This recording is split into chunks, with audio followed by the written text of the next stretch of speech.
Master, you've been working all day. How long has it even been? You got up at 6 a.m. I had to convince you to eat breakfast. I had to get you to brush your teeth. Why are you so obsessed with working? I know you have to do it. I know it's your job, but you're just so busy. I'm worried it's taking a mental toll on you. And you know I really care about you, right? Alright, you've been working for over 12 hours straight. We're going to bed. Do I have to carry you there? Because I will. Oh, so you do want me to carry you. Alright, that can be arranged. Up and at 'em. Alright, let's get you in bed. There. You comfy? I sure hope so. Well, I have a few more chores I need to get to. I'll join you soon, okay? What do you mean it's not fair? You were working all day. I took more breaks. I still have some work to do. Alright, alright. I'll join you. Scoot over. Ah, isn't it more comfy with me too? Alright. Now it's time for you and I to settle down. No rolling. No, none of that. Come on. You need sleep. If you're gonna work like this again, then you're gonna need some rest. Tomorrow is Friday. You can end the week with all your work done. Then you won't have to worry about it. How are you not tired? I don't get you. You're confuzzling. Well, it seems I have no choice but to keep talking to you until you sleep. Maybe I can bore you to death. Just kidding. I know you love talking to me. And I love talking to you.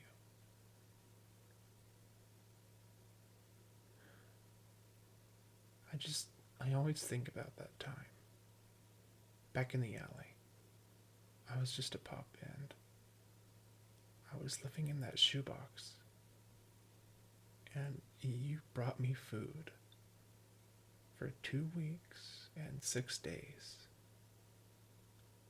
And on the day of the third week, you took me in.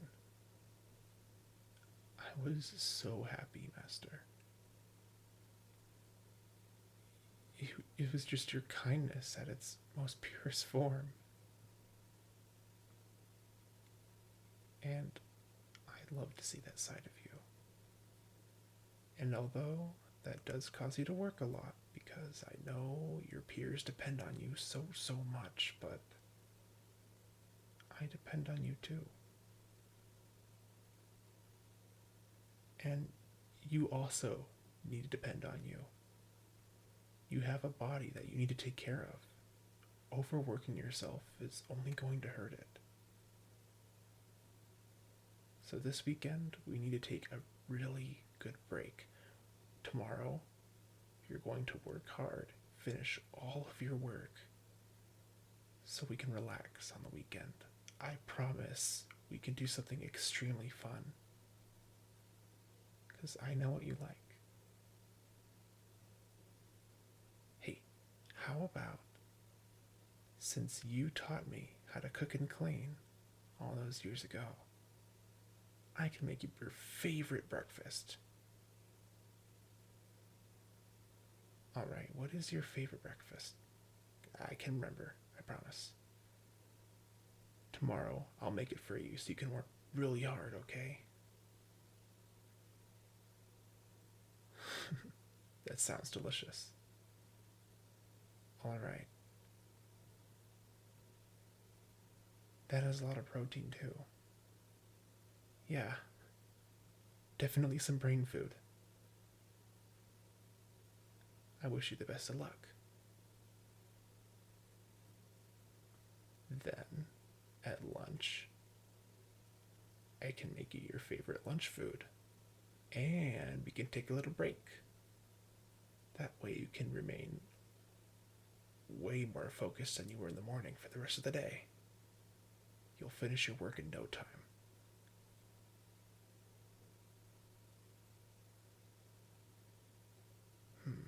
What should we do on that little break? I could read you a story. We could just chat. We could watch something on the television. Anything you want. Well, we don't have to decide just now. Don't worry. We can decide when it comes to it. That's what breaks are for. They're not supposed to be stressful. The opposite. And then I can cook you your favorite dinner too, and dessert. It's gonna be amazing. That way you can get properly rewarded for how hard you work for both of us.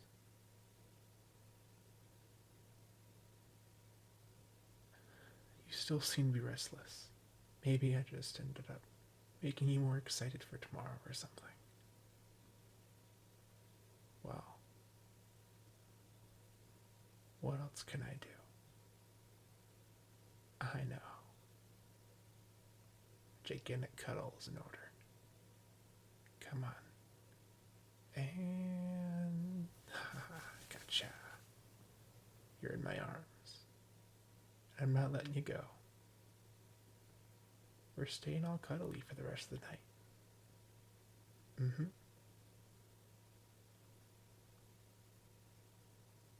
What you gonna do? That's what I thought. Just settle down and accept it. How about I tell you a story? Will that get you relaxed? We'll see. Once upon a time, there was a badger that lived in a cabin in the woods. Every day, that badger liked to bake things. Cupcakes, cookies, danishes, pies, everything. Then one day, a sneaky fox went into the badger's yard. He could smell the delightful smells of all the pastries from 5 miles away. They were just that good. And he was starving.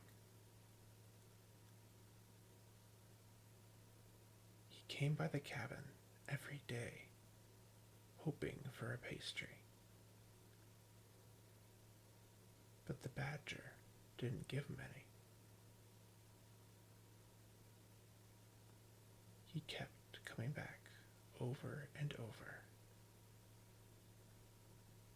But the badger seemed to not even notice he was there.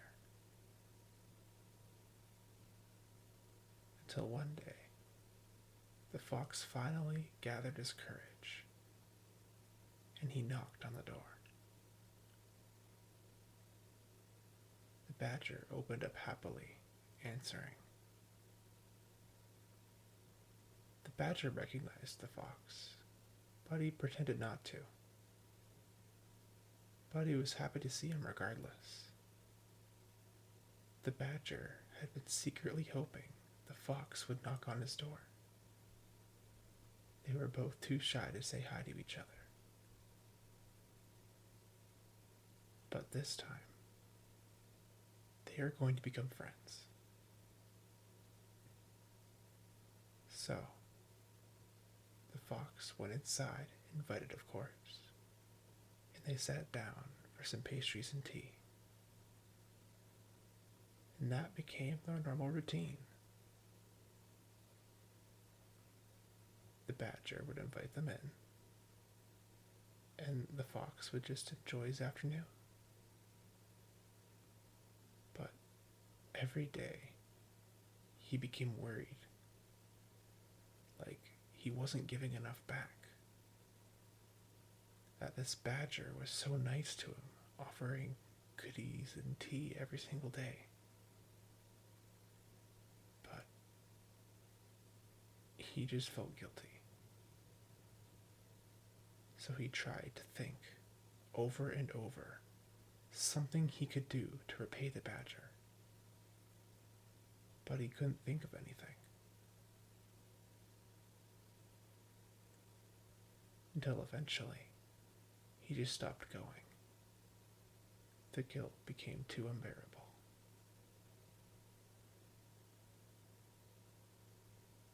Maybe he was still too shy to even say anything, but they were no longer friends.